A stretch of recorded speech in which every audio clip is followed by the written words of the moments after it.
learners, welcome to this session. In the previous session, we completed the first module of Introduction to Counseling Psychology. In this session, we will start with Module 2, that is Counseling Process. In this module, we will discuss three topics. One is Stages of Counseling, second is Factors Affecting Counseling Process, and the third topic in this module is Ethical Guidelines in Counseling. So, in this video, I will discuss about the stages of counseling. You will learn about the other two topics, that is factors affecting counseling process and ethical guidelines in counseling, in subsequent videos. Now let us see what you will learn in this video. You will learn about the different stages of counseling. That is, we have 5 stages in the counseling process, so you will learn about that. You will also learn about the objectives in each stage and the importance of each stage. And finally, you will learn about the skills that are required in each of these 5 stages. So learners, by now you all are clear about the meaning of counseling. Let me once again remind you here that when we are talking about counseling in this course of counseling psychology, we mean psychological counseling, not any other ways in which the term counseling is usually used in our day-to-day life. So, psychological counseling follows a systematic process. It uses different counseling skills and techniques, and also it follows proper ethical guidelines to maintain professional integrity and accountability. So now let us see what are the different stages through which counseling process occurs. There are 5 stages. First stage is rapport establishment. Second stage is problem assessment and identification. Third stage is goal setting. Fourth one is intervention strategies. And the fifth stage is termination and follow. Now let us discuss each of these stages in detail. The first stage is rapport establishment. We know that counseling is a helping relationship.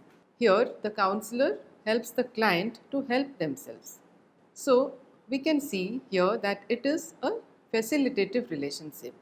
Facilitative means it facilitates or helps the client to take effective decisions. It also helps to make proper choices and make proper adequate adjustments, and also it helps you to function adequately, function effectively in our life. As a result of all these things, we can say that it empowers the clients to be aware of their thoughts, their emotions, their behaviors, and this awareness makes it possible to regulate these thoughts, emotions and behavior for promoting better mental health and well-being, so that the client can gain a good mental health and function effectively, and it ensures or facilitates the well-being of the client. So how do you do it? How do you enable the client to be the master of their thoughts, emotions and actions, and be able to regulate their thoughts and emotions?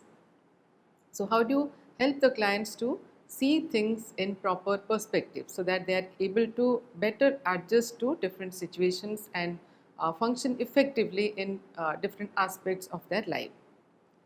All this require that you as a counselor first establish a proper relationship with the client. A relationship which is therapeutic in nature, because when we talk about counseling psychology or counseling relationship, it is therapeutic in nature. In this therapeutic relationship, the client should be able to trust you. The client should have trust on you. The client should have confidence in you, and the client should feel comfortable in the relationship. So we can see that this relationship is also called as an alliance between the counselor and the client. It is an alliance because it is characterized by mutuality. Together, both the client and the counselor decide about how to proceed in the counseling relationship. So it is not that the counselor only interprets the issue or the problem for the client, or the counselor decides the goals for you for the client or provides the strategies, counseling strategies to be adopted for the solution of the problem. All these are done together with the client in a mutual way. Here the role of the counselor is to facilitate. So that is why it is also called as a facilitative relationship. Okay. So the goal of the counseling process here is to help the client in reaching a solution or use strategies that are effective in the client's particular context. Hence, the first important thing in counseling is to establish a rapport or a proper relationship between the client and the counselor. So that is why rapport building is very important, the first stage of the counseling process. And this rapport building, it is a continuous process. The objective of this stage of rapport establishment is to provide the client a safe and secure environment. As I said, the client needs to develop trust on the client. So that is why the objective of this rapport establishment stage, the first stage of the counseling process, is that it provides a trusting environment where the client can express themselves freely. Whatever the client's anxieties are there, or the inner feelings are there, inner frustration is there, the conflicts are there, all the different kinds of emotions are there within the client should be able to express themselves in front of the counselor only when the client gets a trusting environment in the counseling relationship. So this therapeutic climate in the counseling relationship, it requires certain skills and conditions to be fulfilled, or whatever the problems or issues the client is facing. So let us see what are those skills and conditions that need to be there in the rapport establishment stage. So it requires the counselor to be neutral, to be non-judgmental, open-minded and accepting of the client. That means as a counselor, you are not going to have a judgmental attitude towards the client. For example, the client is sharing with you that the client is having issues with the spouse, or the client is having issues at the workplace, then, or with the boss or the supervisor at the workplace, then you are not going to judge the client. Okay. You may be having different values and different viewpoints, and the client may be having different viewpoints and values. So as a counselor, you are not going to have any kind of judgmental attitude either in your verbal language or in your non-verbal language. Okay, because that will hamper the client's trust and confidence on you. Further, the counselor needs to be genuine in their approach and interaction with the client. So whatever you are expressing or whatever you are talking, it should be genuine when you are saying all those things or doing all those things in the counselor-client relationship. Okay, so you need to be very clear about this. Let us see a situation here. Suppose a client has come to you who is from low socioeconomic status. If you as a counselor have negative attitude towards people from low socioeconomic condition, you think that they do not have any abilities or they are not to be treated as equal with people like you who may be from a higher socioeconomic condition, then this is a biased attitude, and that is going to hinder establishing a proper relationship with the client, because the client will not be able to develop confidence on you and trust you also. To take another example here, if you are a school counselor and an 8th class boy is referred to you by the class teacher for bullying behavior. So if you as a counselor start with a negative attitude towards this boy because you think that bullying is a bad behavior and the boy has engaged in such kind of behavior, then you are not reflecting an accepting attitude towards the client. Here you need to distinguish between the client and his behavior. So his behavior, that is bullying in this case, is not good, but the client basically is a good person, because in counseling the basic assumption is that every human being fundamentally is good. Basically they are good in nature. There are always different situations, different environmental factors or reasons for showing negative behaviors. Okay. So as a counselor, you need to first start with accepting the client. Whatever the client's issues may be, whatever the client's problems may be, but you need to first convey an accepting attitude towards the person, because the client is an individual in their own respect. As a counselor, you need to convey respect and empathy to the client, because validation of client's feelings is very important. Whatever the feelings of the client is there, whatever the issues are there, you need to validate the client for their own for their feelings, emotions, or thoughts. Okay, this will help you in establishing a proper rapport with the client, because the first requirement is that you need to establish rapport with the client and create a therapeutic climate for the counseling process to proceed further and be effective. Further, there are certain other goals in this rapport establishment stage. First is to form a rapport with the client. Second is to tell the client about the counseling process, how the counseling process is going to happen. Third is that you also are going to tell the client about the structure of sessions, how each counseling session is going to be structured, how it will start, how it will end, what will be the time limit of the counseling session. So all those things, giving a structure to each counseling session and also to the entire counseling process, that also is a particular goal of this first stage of counseling. Further, you will also tell the client about the role of the counselor as well as the role of the client. What will be the roles and responsibilities of the counselor as well as the client. And finally, you will learn about the presenting problem or the complaint or the issue of the client with which the client has come for the counseling session. Now, let us see the second stage of counseling, that is problem assessment. So, after establishing rapport with the client, the next stage is to understand the problem or the issue for which the client has come. In the first stage, the counselor comes to know about the presenting problem or the issue with which the client has come to you, okay, or the exact problem for which the client is seeking counseling. However, many times it happens that the mentioned problem which the client tells you, that may not be the actual problem. So, the particular issue or the problem which the client reports to you, that needs to be explored further, and it needs to be understood in its different aspects, okay, because the problem, it is not just the problem, it is related to the different aspects of the client's life. So we need to understand how the problem is impacting the different aspects of the client's life, how it is related to his or her different aspects of life. So many times we can say that what the client has reported, that is only the tip of the iceberg. It may be just the outer surface only, okay, but the main problem may lie deeper inside the client. It might be a much bigger or much deeper problem or issue, or it might happen that the real problem might be something else. So that is why it is very important to understand the client's issue or the problem properly, because this will help you in setting relevant goals and take up appropriate strategies to achieve those goals.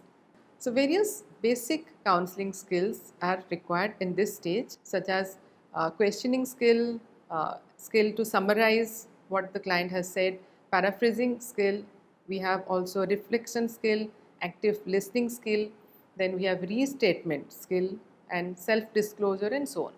All these skills you will be learning about in detail in your module 7. Okay. So there are various steps in the assessment of the problem.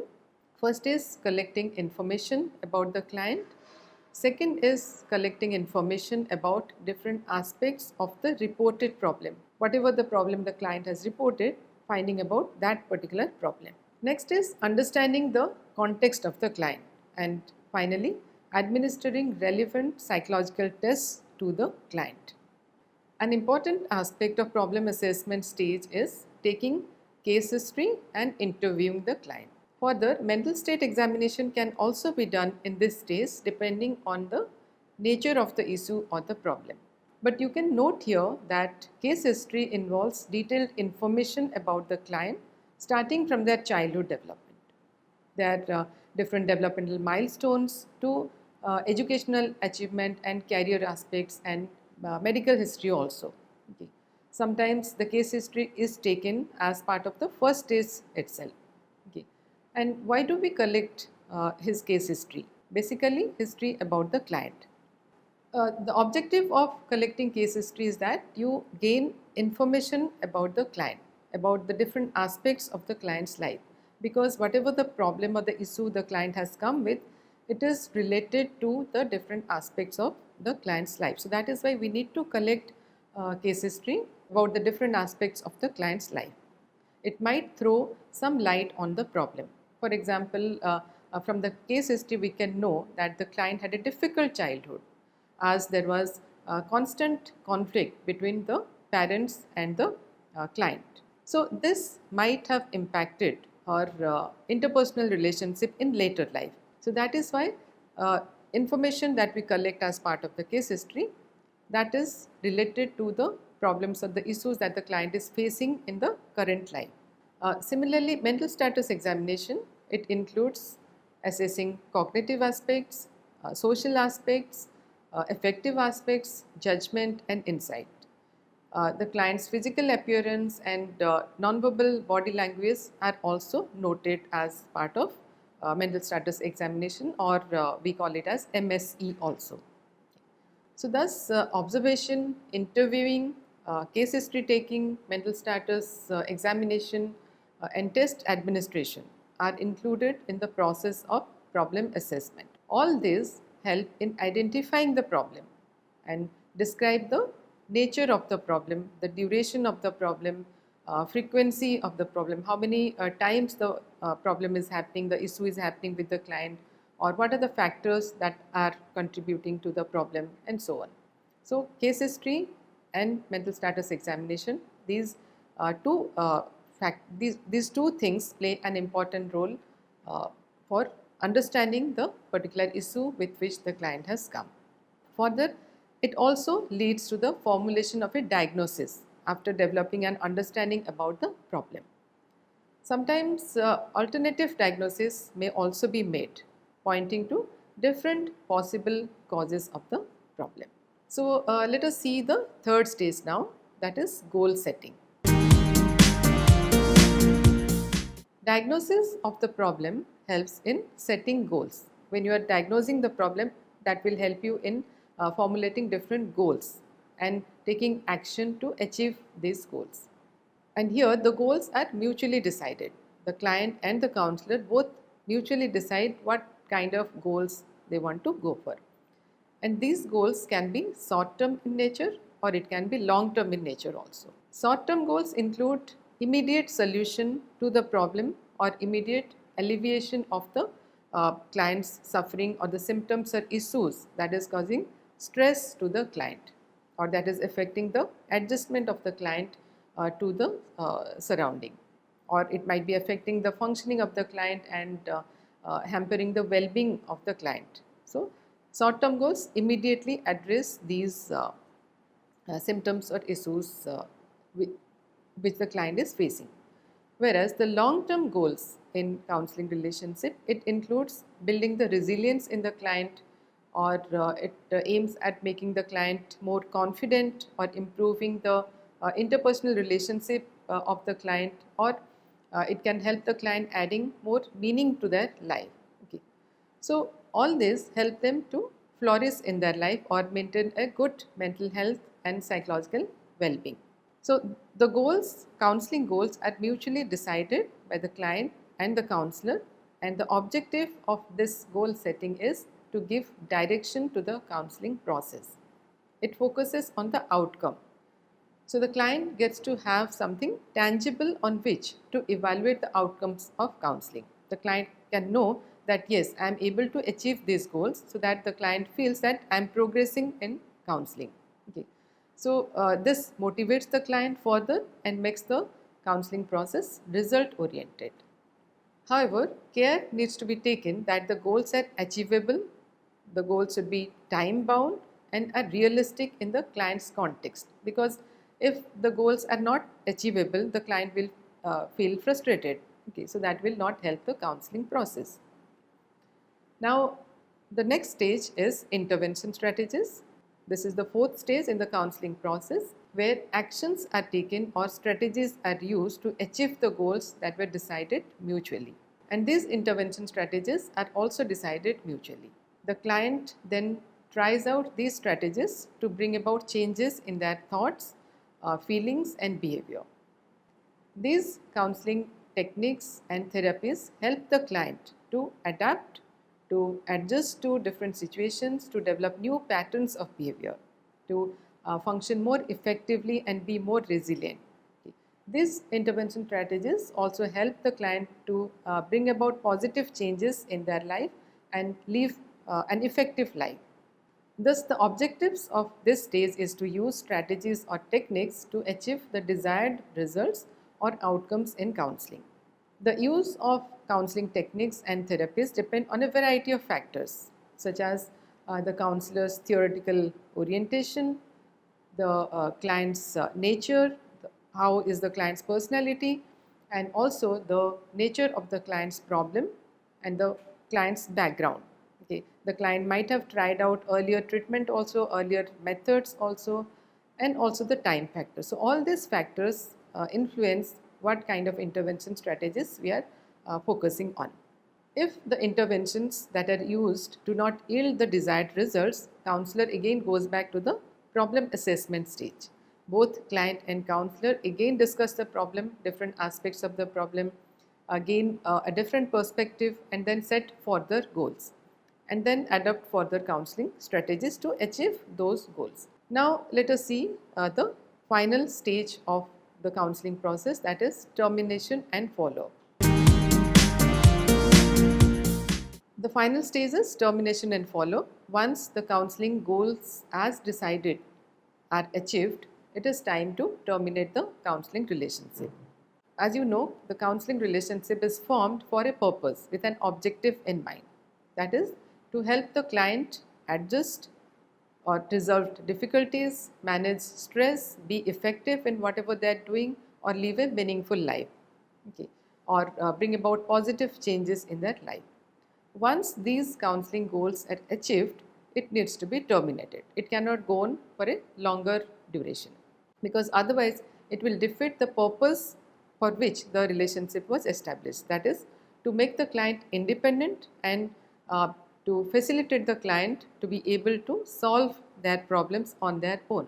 However, preparation needs to be done by the counselor before terminating the relationship, because it cannot be just suddenly winding up the relationship or terminating the relationship abruptly. You cannot just say to the client that okay, now we are not going to meet any further and we are terminating the relationship, because the client needs to be prepared mentally beforehand. Sometimes it becomes very difficult for the client to leave the secured counseling relationship and venture out on their own to the real life situation. So maybe you can prepare them 1 or 2 sessions before, informing them about the termination of the counseling relationship. You can draw the client's attention towards how they are able to manage on their own, or how they are able to solve their problems, or have acquired necessary skills or used those skills in different kinds of situations, and which have brought about positive changes in their life. Thus, counselors can terminate the relationship once the counseling goals are achieved. There may be premature termination also by the counselor for any reason. Here, they need to refer the case to another counselor if you are going to prematurely terminate the relationship. Either the client may terminate the relationship prematurely by not continuing it, or the counselor can also terminate it because the counselor is not able to deal with the client's issues. Along with preparing the client for termination, counselor also schedules follow-up with the client. This has twofold objectives. One, it doesn't leave the client dejected. It creates hope and assurance in the client that the counselor is going to meet them at a scheduled future date. Second, it provides a scope for the counselor to get the feedback about how the client has dealt with the issues on their own, away from the safe and secure counseling situation. So learners, Till now, we discussed the 5 stages in the counseling process. Let me make it clear here that although we divide the counseling process into these separate 5 stages, these are not watertight compartments. For instance, though the first stage focuses on establishing a proper relationship with the client, it is not that it gets fully established in that stage itself. It is required further also. At each of the stages, you as a counselor, you need to keep a focus on establishing a proper rapport with the client, because that is going to affect how you are dealing with the client. So you need to work at it continuously. Similarly, when the interventions used were not found to be effective, the counselor and client again need to discuss the problem or the issue further and mutually decide about the actions to be taken or modify the strategies and so on. So there needs to be a constant going back and forth during the counseling process. Further, you can see that throughout the counseling process, it is the interaction and agreement between the counselor and the client that drives the counseling process. The counselor doesn't decide anything unilaterally or impose things on the client or provide direction on their own. So the overall goal of the counseling process is to help the client play an active role in the exploration of their problems, issues or concerns, and to give direction to their life and make it more meaningful. So with the help of the counselor, they learn to improve their interpersonal communication, acquire better problem solving strategies, develop self-awareness, and be more confident and clear about their career goals, and learn to handle their stress. So in a nutshell, we can say that counseling process helps the client in their personal, professional, academic, career, social and spiritual aspects of life. So to summarize, in this video, you learned that the counseling process has different stages. There are 5 stages are there in the counseling process. You learned about what happens during each of these stages, the objectives of each of these stages, what do we do at each of these stages, and also the overall importance of the counseling process. So learners, in the next video, we will discuss about what are the factors that affect the counseling process. Till then, happy learning.